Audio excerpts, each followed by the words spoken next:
I am here today with my new friend and in some ways curatorial conspirator in affinities. My name is James Oscar. I am visiting Oaxaca, and I have been very much lucky to connect with La Clinica. Very much an independent, critical, curatorial exhibition space in Oaxaca, which is so exciting. And maybe a bit of an introduction of why I'm here. I have been named the curator in residence at the Fonderie Darling in Montreal, which is also an independent space and very much in this tradition. It was started actually by a woman named Caroline Andrier, who also took over a hospital in the 1980s in Paris. So this was the beginning of the regeneration of old used spaces.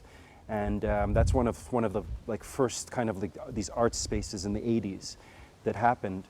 And they've named me the curator in residence. And my project is called The New Region of the World. And it's called The New Region of the World because I'm interested in where we are in terms of how we are looking at other spaces, other ideas, other things outside of the West. I'm not always so sure about how we're going about unpacking the West, how we're going about looking at this notion that we've arrived at. To quote Zizek, is that he says the system has lost its self-evidence, its automatic legitimacy, and now the field is open. And I feel like being here at La Clinica, I feel like I'm in that open field. So this is not an interview, this is a dialogue, and I want to sort of, not so much introduce, but say, Rame Quen, tell me who you are and why we're talking today. And tell me about La Clinica, because it's so exciting to see a critical space like this that is at once doing incredible exhibition work, using a space that was once a hospital, and also really critically engaging with these questions, I think, about this new open field and the fact that the system has lost its self-evidence, its automatic legitimacy. And your new exhibitions and your initial projects are about this, which we'll get into. But I think it's important for us to really talk about where we are right here at La Clinica. Thank you, James. Thank you for being here. It's a pleasure to meet you and to start this friendship and collaboration. And I have to say that we're on the same page in terms of how the field is open. And this gesture of how the system is losing legitimation is happening all over the world, as you know. Yeah.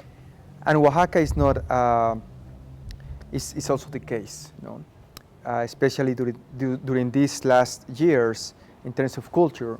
We have lost so much. Our cultural spaces, the cultural spaces are suffering, not only here, but in all Mexico. There is a lack of funding, there is a lack of interest. So we find ourselves in a field where everybody is just trying to find their way to express their ideas, their work. And in mixed feelings, we're building a new vocabulary, a new way in how we need to relate to each other, and receiving as well all these new messages and visitors and new social constructions. That's where La Clinica stepped in as a space of resistance, as a kind of intellectual weapon, can I say? Intellectual weapon. Weapon. Mm-hmm. Okay. Where curators, as you, are welcome in a residency program to provoke ideas, new meanings, new approaches, a new dialogue. New dialogues. I think one of the main statements of La Clinica in our curatorial statement, talking globally, is just to build a dialogues with no frontiers. Dialogues with no frontiers. Yes, with the idea of building the new Americas. The new Americas. Right. That's why you're here, James. Yeah. And that's how the project started. We were very happy, and we are very we have this. We have to be grateful to kind of hold to this place in terms of owning and protecting the land, and all this means.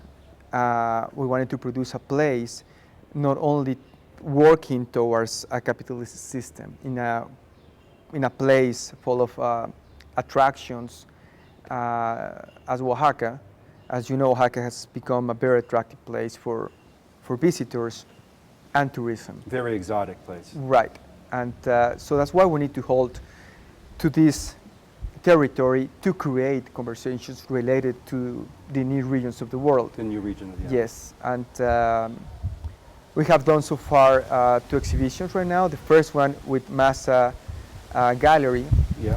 an exhibition about Ana Mendieta, Ana Mendieta, yeah. yes, whose work was shown here for the first time thanks to Subu. Because those videos of Ana Mendieta that are so famous, they were shot in Oaxaca. Yes. And they were never seen here? Yes, they were shot here in 74, 75, 76, San Felipe Mountain, and also the coast of Oaxaca, like close to El Istmo de Tehuantepec.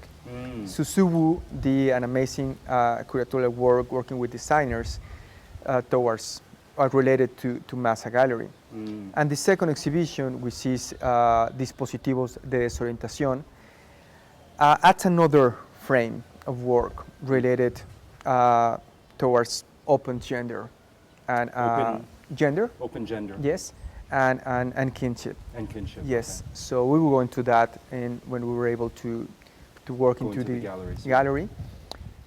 So that's pretty much about La Clínica, what we're trying to accomplish. We're an independent space, and we're trying to create a very organic dialogue with the community.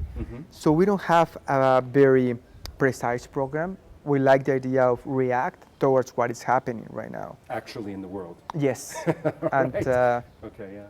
and so So a space that actually reacts and doesn't just program 2 years in advance. no, Okay. no. It's more about reaction. It's about reaction Yes. and really conversing about what's going on. Definitely, Yeah, that's what it is about. yeah. Yeah. And you know that kind of brings me to this whole other situation, because when you're talking about the exoticization of Oaxaca, and I think we know the whole tourist industry, the Instagram industry of tourism, and this kind of beast, hegemonic beast of culture that's growing all over the world. Some people call it the creative city. In Mexico, they call it Pueblo Magicos. And you've created something which is just unbelievably interesting, which was an exhibition at the MUPO, what is it, the Museum of? Museo de los Pintores de Oaxaca. So the Museum of Painters of Oaxaca. So that's the first time I got introduced to your work as an artist and as a curator. So I'm very interested in this notion of what you call yuku, Right. because the first thing I think of when I think of yuku, and I mean, there'll be visuals, of course, people will be seeing when this is taped, but I walk into this room, which is set in this almost blue light, and the blue light almost reminded me of a CSI episode where they put that blue light to look at the crime that was committed. Right. But here was a sacred space. And when I walked into the sacred space, the first thing I saw was these exotic postcards. Exotic postcards of Mexico that have created a vision of travel and of exoticism and of a certain legitimacy of knowledge, a certain construction of knowledge. Right. And you've created this room, this exhibition at the Museum of Painters, which almost feels like it feels like a conceptual anti-machine. It feels like a counter-narrative. It feels like something that's going to challenge this exoticization with the postcards and the construction. So can you talk about this, about yuku, even just the name? Because this machine is so interesting, because in my residency, I'm interested in counter-narratives. Right. And for me, it's the ultimate counter-narrative, what you're building with this. And, you know, I have this, of course, we'll see we'll see it, but this notion with the letters and everything. Can we talk about that? Of course. Yukutsa, it's basically the original. Yukutsa. Yukutsa is the original name from Tututepec, Villa de Tututepec, which basically is where my father was born. And that's in Oaxaca. This is in Oaxaca, in Costa Chica de Okay. Oaxaca. So basically, the idea of working around this heritage is just to disrupt the narrative, Disrupt the narrative. yes, and create a new one Mm. constantly. It's not. It's not. It's always an unfinished exercise. The postcard is the first element or the subject of all this narrative, and as you mentioned it, the whole idea, and we will see in the visuals, it starts with the action of flipping the postcard, denying how Oaxaca has been exoticized. So right away, just by flipping it, you're denying that image. Right. Yeah. That image in those postcards is always the way how we had been seen, and how also political structure is designing a narrative for the visitors, which is basically based on exoticism and folklore, and how we're losing as an individuals that connection with the original roots, and of course the loss of the land, until we become, in a way, just amenities for the tourism. Human beings as amenities. Right, and we're experiencing this very complex process right now in Oaxaca, which is full of a very certain passive violence, and I like to address that in this exhibition, Yukutsa. Just taking the word Yuku, which basically means slope or hill. Okay, and but that's the original name of Tututupec, right? Right, Yukutsa. Okay. And that's where everything kind of starts, just by flipping these postcards. By doing this and taking out of the album, there is a remain that stays in the back of the So postcard. you take the postcard out of the album. Right. You rip it out. You turn it over. Right, but you still have a remain of that glue. Of the glue. Right. It was holding it in the album, which is kind Right. of this like archive. Definitely. Derrida. Right. Yeah. Yes, and that remains is for me what I use as the new territories. So the remains of the glue. Right. These territories are the real narrative of how we are consuming, we are confronting the world. So these new continents, for me, is how we are cohabitating the world. Immigrants going to the US, going to Europe, going to everywhere, building these new imaginary regions. That, for me, is how the new world is being constructed. Not precisely the old aesthetic of the world, how, as we know, built by these frontiers related to an economic power. So basically, there is an underlying structure.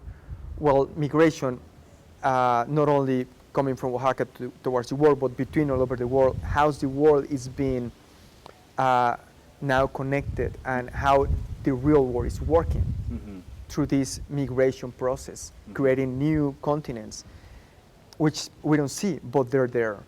That's where Yuku it's being built in that conversation. Yuku, which is a separate entity than the entity of Oaxaca that's being built in this like colonial sort of touristic imagination. It's something independent. This is something totally independent. Basically, it's the real Oaxaca, how the Oaxaca is being shaped, not really towards the folklore, as we all get presented when we visit Oaxaca. So that's how Yuku is being constructed. Yuku means, as I said before, cerro. This could be translated as hill or slope or something like that, but it refers to home, the idea of home. Like, if we go back, where do I live? Well, I live in that slope, I live in that hill, I live in that mountain, I live in that cerro.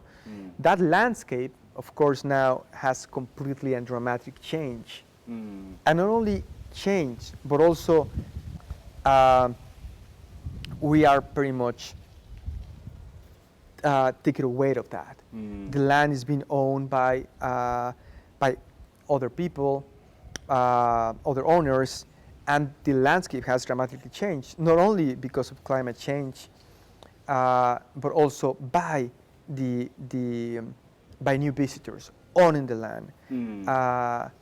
And we're talking here about not only land possession, but only extraction, talking about mining, talking about Mining. occupying the territory, and how all this is taking the original communities, los pueblos originarios, out of their rights, out of their land, and how this is affecting the whole territory. So again, we're building new systems, we're building new continents. There is a whole new system that is being now built, and with a vocabulary that we're not really able to apprehend because we're experiencing the process. So that's basically what Yuku is about. I'm glad you mentioned the idea of Pueblo Mágico, because again, it's this idea of how you make a place exotic by really not seeing what is behind that, and just again becoming like this amenity, you know. So that's why in the middle of the room we have these letters, that with the idea of being deconstructing these letters. So stay away from this idea of the magic of Oaxaca, and really go deep into what's really happening. We're losing the territory. We're going into a new dynamic, and the world is just being constructed right now in terms of a different vocabulary, very fast, very, very, very fast. That by now we're late already in some processes, and that's basically what Yuku it's about. And getting deeper into that, I think one thing that's important when you're talking about Yuku is Yukutsa. Yukutsa. Yeah. Yukutsa is the original name of Tututepec, right? Right. And that's where your family is from, right? From my Father's side. Yes. Okay. But what's interesting is the fact that this is, I think, very important, because your exhibition, Yuku, and just the conceptual machine, anti-machine that you're building in a way, like it feels almost like a spaceship when you're in this exhibition. You know, it feels like a craft. It's a cosmological craft. It's not just an anti-machine. Right. Because you get in, and it's funny because you can't photograph inside of the exhibition somehow with the lights. Right. But this notion of a craft that you're building almost, right? But what I'm getting to is that what's interesting with this is that you said this to me yesterday. Tututepec was one of the only places that was able to resist the colonial. Can you explain that? Well, Tututepec was the end of the commercial route back in the days. That's why when the conquistadores came and they tried to establish there the capital of Oaxaca, they were not able to. The conditions were way too hard for them, so they moved to Oaxaca, to the valley. But all the coast of Oaxaca, not only Tututepec or La Mixteca de la Costa, wasn't fully conquered. All Oaxaca. They weren't fully conquered. No, that's why we have all these remains of beautiful work, beautiful way of thinking, all this cosmology that is still there, and we need to in a way, to protect, to defend, because that's our cosmology, and that's what is being threatened right now. But yeah, basically, for Mexico in general, Oaxaca is kind of always seen like one of the poorest states, also with Chiapas and Guerrero. But basically, for me, we're one of the richest, because we still hold lots of the cosmology of our ancestors. And no one really, it's really hard even for Mexicans to understand this. And we at a city, at a state which basically is poor in terms of progress, but is rich instead of how much value we still heritage from ancestors. And we're losing that, and we need to stick to it. That's one of the main functions of Yuku, to really restart that conceptual process of where we come from, Restart we are. that conceptual process. Yes, and hold to land, hold to our resources, hold to the heritage, and just question everything that is happening, you know, about the colonial process that Oaxaca is, and all the world, but Oaxaca is still in this constant confrontation. Yeah.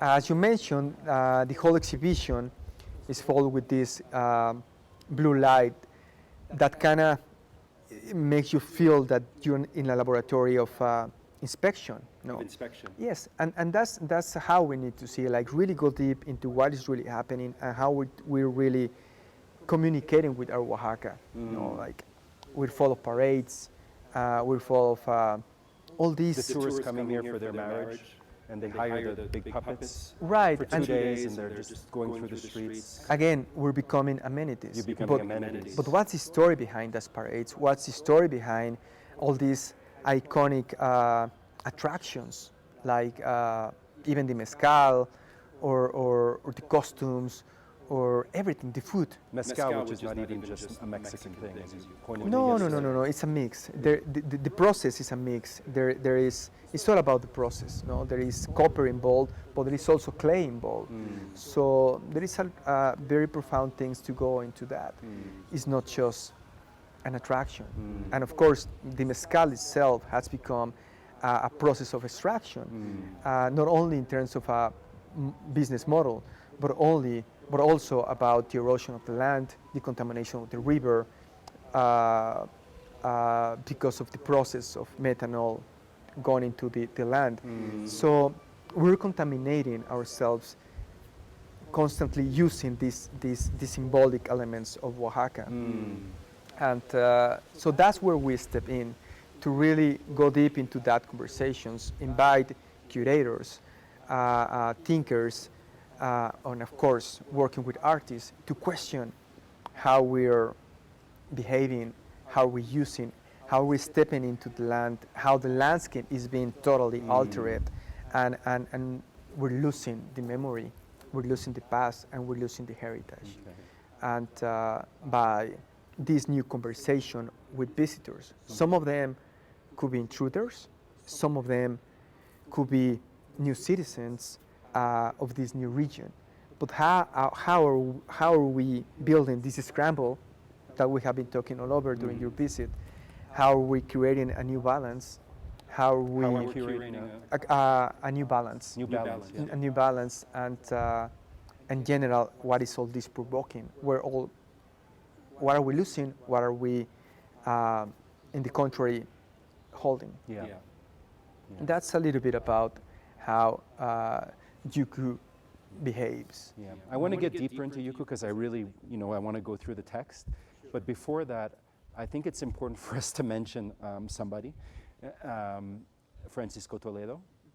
And because I don't think people realize, and I know he's not a one-man show, but it's important to realize that Oaxaca is kind of an example, at least up until now, and we hope going forward, of a place which was able to actually stave off gentrification in some ways and maintain its sort of soul in a sense.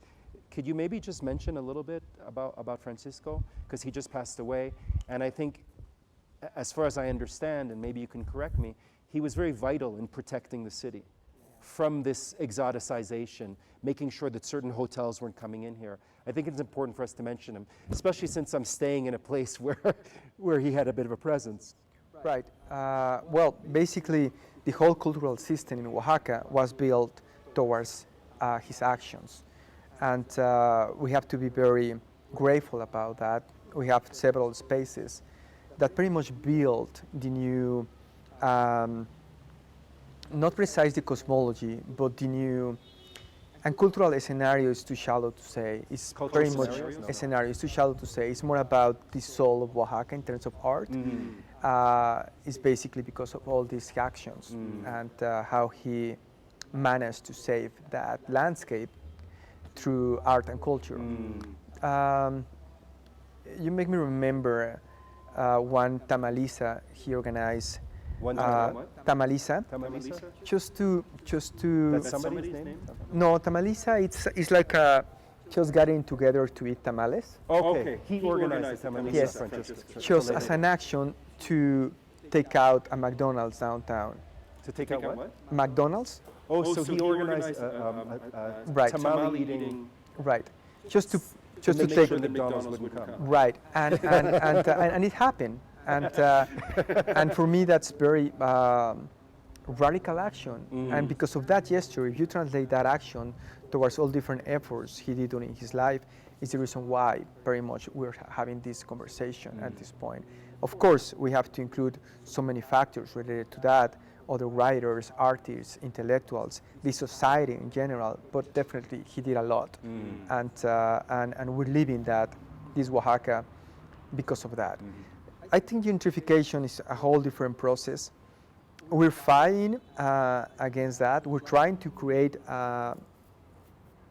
in a way, a new communication with what is happening. Oaxaca has always been a place for visitors. Oaxaca, I think, is built because also these foreign eyes, and we have artists here living from all over the world since the 60s. And so Oaxaca is always this constructor of influences from all over the world. Oaxaca itself, I always like to use this statement like nadie es de aquí, like no one really belongs here, because actually Oaxaca is a product of constant immigrations and migrations from all over, and Asia, Europe, if we talk about Istmo de Tehuantepec. So we are an hybridization in all different ways. You know?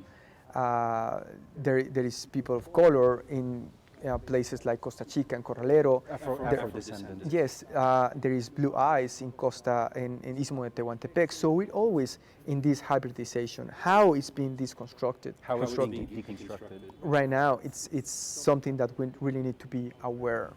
And but yeah, going back, Francisco Toledo basically built a whole scenario right now that that's the reason why we're having, in a certain way, this conversation. He had a big, enormous influence in my photographic work when I used to be mainly a photographer, and allowed me to build all these relationships with the language and the vocabulary we're just expressing right now. So I want to get back into Yuku. I don't want to exhaust it, but I think it's so important because I had written you a letter about it. So I'm going to actually read some of the text that was written by, what's his name, Efraim Velasco.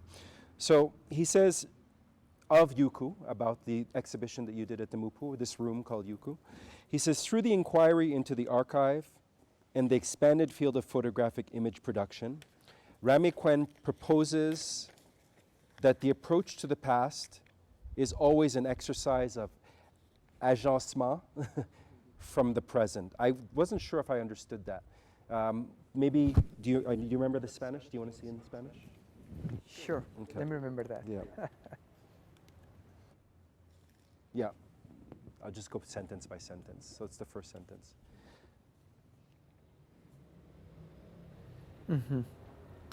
Yes. So this relation to the past and present, I wanted to understand what that meant a little bit more. Well, basically, what Efraim Velasco is here, his proposal, is basically the need to deconstruct this history of the past to build a new one, like from the upcoming presence. Oh, and this is a constant exercise. So it's like history in general. I think right now, talking about new regions of the world, its history is being rewriting. Being rewritten. Rewritten. Okay. And in this process, we need to really make sure how that is going to be. And I think it's a beautiful exercise because sometimes we're living under a light, so the construction of ourselves in front of the mirror is also mistaken. So we need to reshape that, always from this upcoming present, and just confront to that new narrative. How, in terms of art, of course, expressing these ideas, provoking new work, that I think is going to have a better understanding what we're living right now. That's what Efraim was addressing, like deconstruct the past, rewrite in terms of the present for a future in that way. Okay. Most of the photographers coming from the West basically had that exercise. Even myself at the beginning as a photographer, as a documentary photographer, I behave as that. Let's go to these places. Let's go to take photograph of these exotic places. I'm happy I didn't went into that, and but it's something that we really need to address and to question, because we're victimizing ourselves doing the same exercise coming from the West. So we're not precisely local photographers in that way, or native photographers. We're just an implant of a Western ideology in terms of how we're using the camera. So we have to question ourselves how we're behaving as an artist, how we're behaving as a photographers, how we're behaving as a thinkers. And because now I think we're not doing enough. It's interesting, and on Saturday when I give my talk, something which I hadn't mentioned to you yesterday is actually the whole, because Lev Manovich, who's like not a friend but an acquaintance, he's studied I think 8 million images on Instagram. And he's kind of typified them and looked at how they're constructed. We need to talk about this at some point. But in fact, a lot of the imagery on Instagram is actually based on a magazine from Portland. And that very basic neutral image, this pastelish color, which has become that new postcardy color to use when you're on vacation, it assumes a certain neutrality, but in fact it's not. It's a production of knowledge. And it's funny because we will talk about it in my lecture, but I think there's some, because it's a Canadian person who owned this magazine, I think some of the influence comes from the Group of Seven, which we'll talk about, and the construction of Canadian image and this neutrality. But I want to get into not just the machine and the hegemonic machine. What you say is that Yuku, because Yuku, not Y-U-K-U, but Y-U-C-U, it's a way of actually taking things back, right? In a way, it is. To me, that room is a Yes. possibility of taking things back. Because you say each piece, as Deleuze and Guattari wish, must be read as an agent that shares information at different levels. So I feel like there's different levers to the machine. There's a whole machine of levers. And there's, of course, the hubristic machine that's there, this powerful machine. But there's like phantom levers. There's phantom things that are going, that are always working, that are always, it's almost like an automatic piano, these images of these postcards. Because obviously people on Instagram are not aware that they're part of a machine that's constructing a narrative. But the postcard industry feels like it feels like something simple, but it isn't. It's a machine, it's a series of levers. And do you want to maybe talk about that? This kind of like the different, you say there's these different levers. Starting with the letter C and decay, like Yuku with C and then Yuku with decay. I think that's a very important step. How this happened? The community in the Costa Chica, I think they're working really hard to hold to their cosmology. So basically they create a new vocabulary. And by doing this, because there is new words that they didn't exist when the language was born, they're also rescuing the sound. So the C is a very first step of how the word was translated into Espanol or Spanish, which of course didn't apprehend the real meaning. And now this community is putting this vocabulary and changing the C for decay, because it has a whole different No, they've changed it meaning. to a K. Yes. Oh, I didn't realize that. I thought it was Yes. you. No. That's how I took that exercise. Oh, wow. And So they're reclaiming the letters that frame their society. right, because through sound, no? Through sound, yeah. And Yukuza. yes, Say it. Yukutsa. Yukutsa. Not easy even for me to pronounce because I wasn't born in that language, but I Yeah. think we have to go back to that. Yeah, basically that's why we have that gesture, to going back to the original sound of the words. And that's how everything kind of started, Yuku. So each letter, because each letter is a lever, is like, explain that to me. Yes. Because you have different letters, and also we were talking about Pueblo Magico. And for people who don't know, but they'll see it in the visuals for this, you know, the Pueblo Magico, when you get to a Mexican town, they will have the name of the town, and as I pointed out yesterday, it's like the Hollywood sign. That's true. That's But quite now interesting. you are taking the letters, because each letter, if you think of the Hollywood sign, Right. each letter has a power, almost like a phantom piano. In a way. And you're reclaiming this with the yuku? Yes, and in a way, criticizing, that would be the first step. Okay. Just to push ourselves harder, trying to understand how the Pueblo Mágico operates. So basically, these are federal programs They're federal that- programs, the Pueblo that Magico. detonate certain economy that starts with these letters. So going back to Francisco Toledo again, before he passed away, those letters, Oaxaca, were placed in front of Santo Domingo Church. That was like the first gesture. Oh, wow. And he fought against that, and finally, So they put the Oaxaca letters in front of the church? Yes, yes. And most of the local community went to the place and started photographs, and They because accepted it. they accepted at some point until they kind of understood that this shouldn't happen. First of all, in terms of aesthetic, but most important in terms of how the word or a whole cosmology is being used to provoke certain economy, and how we visitors will behave towards that, which I think, in my personal opinion, is totally wrong.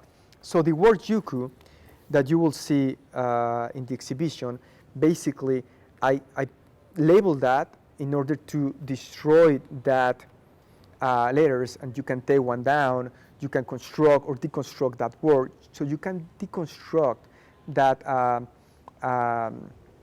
political act, which basically the revenue of all of that is not precisely based on the cosmology, but also to reframe everything into another kind of artifact where everything becomes an amenity. The clay, the glass of clay, the jar, the dresses. All these things are all for sale. Yes, and they lose the real meaning. So we have a very shallow vision of the pueblos mágicos, which actually they're pueblos originarios, and we're missing what the pueblos originarios needs, which is not framed into kind of Disneyland kind of approach, but going deep into what the pueblos originarios are really about, which is about extraction, it's about losing the landscape, it's about taking them away of their territory and very much like replacing it for other narrative.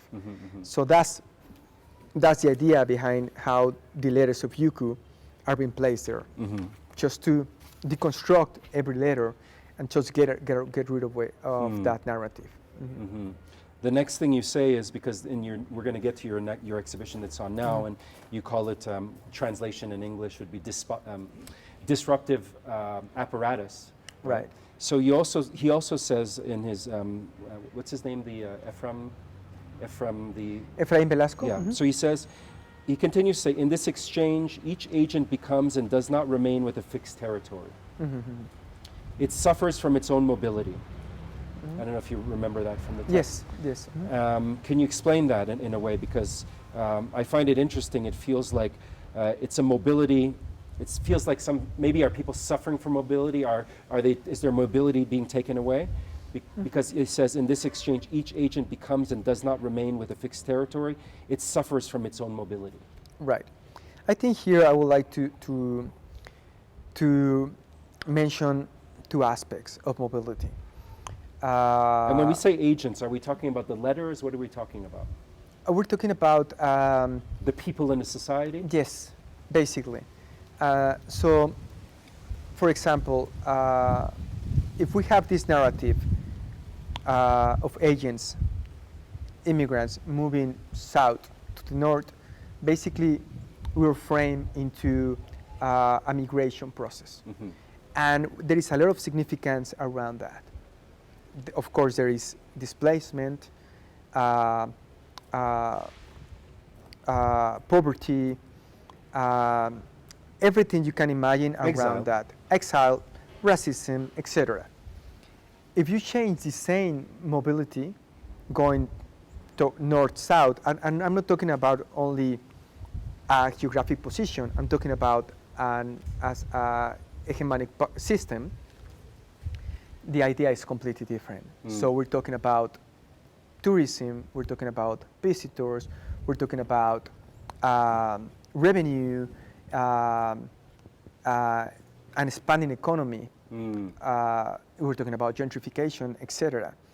So here, this mobility, that the one I'm talking about, is the mobility that is being hidden, which is basically an exiled that is creating a new agents and a new communication and building new territories that most of the society doesn't know.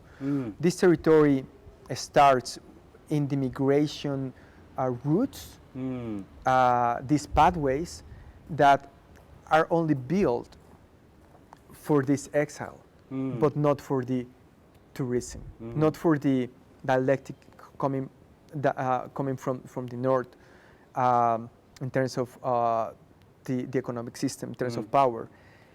So this mobility, of course, is an action of suffering, because there is a whole new dimension in that system. So the mobility of people going from where to where is the suffering? South to north. Okay. Talking specifically about this exhibition, people from Costa Chica moving, for example, to New York, or people, whole communities from tricky territories going to North New York. Okay. That's their new territory. That is a new continent over there. But we are not seeing that in the regular maps. This is in another level of discussion. This is like the Yuku and changing it from C to a K. Right. These are Right. people. You're talking about a reapprehending of your agency. Yes, those are the new territories. These are the informal new flights of lines of flight. Right. These are the new regions, definitely. And this is creating a whole new system. So again, we are reframing, trying to relocate ourselves into the original towns. But no, the original town has been already expanded to other areas, building new territories Okay, because away from that spot. Because the system would like to keep it in one place, as one folkloric place, and that's where you go to see the person dancing. But in fact, those towns are They have been spread all over the world, they're webs. their webs, new regions, new imaginary territories. That's They're what diasporas. that's what Yuku is about. Yuku's about this. Okay. Right. Interesting. And you say he also says the exhibition proposal. Thus, and he says that there's a K instead of a C. It operates as a machine with conceptual gears that are coupled between each of the pieces that constitute it. It functions as a set of machines working in differentiated times, in demarcation, opening and closing its borders, in fluid segmentation, offering its territory in favor of another, deterritorializing itself. Yes. Basically, talking about precisely the coast of Oaxaca, we already had changed territory. You already had what? Changed territory by selling it, by not precisely donated, or when it's just taken away. And that's what Efraín Velasco is referring into this. And by that interchange, imposed or not, the territory is being reframed itself, because it means expansion, it means another kind of collaboration in another territory of South Mexico, for example. So yeah, that is already happening. That is already happening, and that is building a new, I don't really like to use the word citizen, but that is really creating a new way how we are cohabitating our territory. And basically that's what I think is happening. So I mean, when you reclaim this yuku, this conceptual machine, or anti-machine, this conceptual, it could be kind of a sacred space that's keeping things in. So you're saying that it's a way of deterritorializing or taking back territory. If you could explain that to me. Well, actually, it's both ways. Okay. We're like losing territory and building new ones At the same time. at the same time. Ah, I see. Um, So yuku is kind of like what people call a pharmacon. It's a sense of loss, but at once there's also a sense of people reapprehending something and finding something new. Yes. How that's being balanced right now is questionable because I think we're already losing too much. And There's more loss than reconstruction. I think so. And these laws start in basically in La Conquista, no? And the main apparatus behind that was the church. Now the church has lost its power. Now the state has lost the power. Now it's more about an economic system that is all in an upper level, just taking this territory. How? Well, just by a small gesture like eating. No, we're not eating the same things. We're buying our food, and we're losing our cosmology in terms of how we fit. We're being built to be part of an economic system, and we're just losing our heritage out of that, no? Because we're behaving in a different way. Instead of this is a very simple example, but instead of let's see, having honey meal, well, we're buying to companies sugar. No, it could be a Coke, it could be something else, and this is the beginning of how we have been losing our territory in a way, like towards the miscellaneous. Now the miscellaneous become Oxos, and now the Oxos become something else. These are chain stores that are taking over the original. Right, changing the and taking the economy activity towards that. So that's a way of extraction in a way. Mining is a whole different thing, which is more violent. So, I mean, I guess we're going to kind of sum it up now, or maybe not. He also says in the traffic between agents, there's a relationship with history of the Tutupec, its original toponymy. The vision of the conquered and its silencing create both networks of participation, so that's kind of what you're saying, in lines of flight, change their intensity, re-articulate their boundaries, reformulate their qualities. A piece may seem clear and close to us at one moment, but as it moves to dialogue with another, it becomes blurred. So there's this consistent movement. That's what yuku is, you mean? So we can't just see people as sort of being, in that exhibition, you're trying to show that it's not just a simple exoticization and people are just sort of like victim to it. There's also a kind of a counter-narrative that's being built, if I understand it correctly? Okay. And I mean, we've spoken about what's going on with all the people that are coming in now, that are buying property, Canadians, as you said. Maybe we could just end it on that and talk about this very troubling thing and how yuku can, and this idea of what you've created with that exhibition. What are the stakes in terms of a counter-narrative that can still be alive in this part of Oaxaca? Well, that's kind of an extra topic in a way, but it's totally part of it. So basically what we're experiencing in Oaxaca, especially in the coast of Oaxaca, in terms of losing the territory, is like all this new investment in terms of real estate and tourism, and how this is provoking the displacement of the original inhabitants of these areas, and of course annihilating the way of system because there is a new built economy that is not part of what it can be afford. And it's really sad because this new colonialism way form, it's just again changing our landscape in terms of mental landscape and physical landscape, and displacing all the inhabitants away from their communities, and we're totally losing it because we're not be able to go again into the beach, into the coast, and not only us, but the whole ecosystem. So it's like the plants. In Oaxaca, we follow endemic plants. Now we're having this conversation with plants that don't belong to the original ecosystem, and this is provoking a constant fight where some plants lose, some other wins. But this is a whole, metaphorically speaking, deforestation.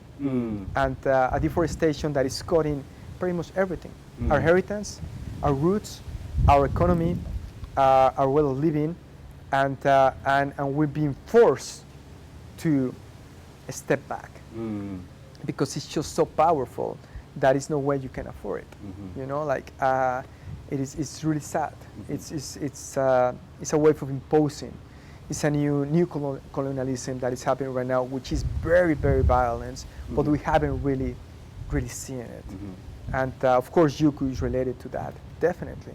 And it's really sad, like because we're losing our memory, we're losing our past, and pueblos originarios they're being transformed, and we need basically to protect that territory.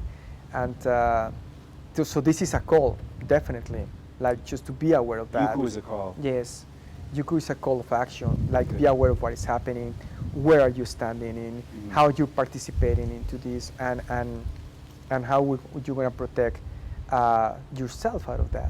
Because most people is very unconscious of this process. They call it progress, but actually it's killing us. And if you give me the book, it's interesting again because, I mean, so you have the letters here. And I mean, I guess we're going to end soon with me reading this stuff, but I like he says that Ramequen problematizes the phenomena of colonization, not with frontal violence, but explores the kind that is practically imperceptible, something that's invisible. And again, we're with the letters because if people aren't aware, this idea of the Pueblo Magico is literally you come into a town and you see these letters that are constructed as a vision of what you're going to go to. They're always in colors, right? Different colors. And he says that, you know, you're looking at something beneath the surface of the word that's there when you arrive in the town in a way, right? And thank God you don't have Yuku written in letters in front of your town, right? Not yet. But what's interesting and what interests me in terms of the visual arts is how he says that in what you're presenting in the exhibition, it's like a three-dimensional puzzle. Each letter can be assembled and disassembled. These letter containers are hollow and have no bottoms. And you have cut up sheets, and people can take them because there's the cutting marks, still the letters. They're not clean. It's not clean like in a sort of capitalist spectacle clean. And he says it's an invitation for the public to reactivate the letters at will. Let's just end on that because that's what I find interesting. Because literally when you go into the exhibition, and even outside, there's a possibility of reassembling these letters. Right. Yeah.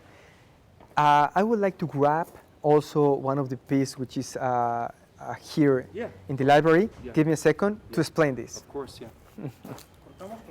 No, déjalo correr si quieres. You can leave it, yeah. It's natural. Yes. Okay. So, going back to your question, there is this exercise, sure, that you can take out of the exhibition, which basically it's a layer where you can see the letters, and you can take the Y, you can take the U, you can take the K, and construct it and play with that. So basically, you can take the exercise towards the table at your home, but with the idea of having this intellectual exercise about how can you destroy the idea of a pueblo mágico and everything that is being implied, and just go deeper into these layers by constructing your own personal world and Making world. making world Like at the same from time. Brisson, it says Yes. faire monde. Yes, making your own landscape and reimagine your new future, and that's when we go to the past to rebuild a constant present through the idea of rebuilding and reshaping the way you're understanding the world, communicating with new habitants in this new region of the world we're building. And Oaxaca is part of that new system that is happening right now. So, and I guess again we can end on something like this, but you know, he says the words operate as a mapping system to reconfigure the image. Yes, basically it's the whole exercise. So yeah, it's just a matter of taking one of these pieces and intellectually building in your new cosmology that has to be reframed constantly. Okay. I guess we'll end on that and we'll go into the exhibition. Of course. Thank you, James. Remy. Thank you.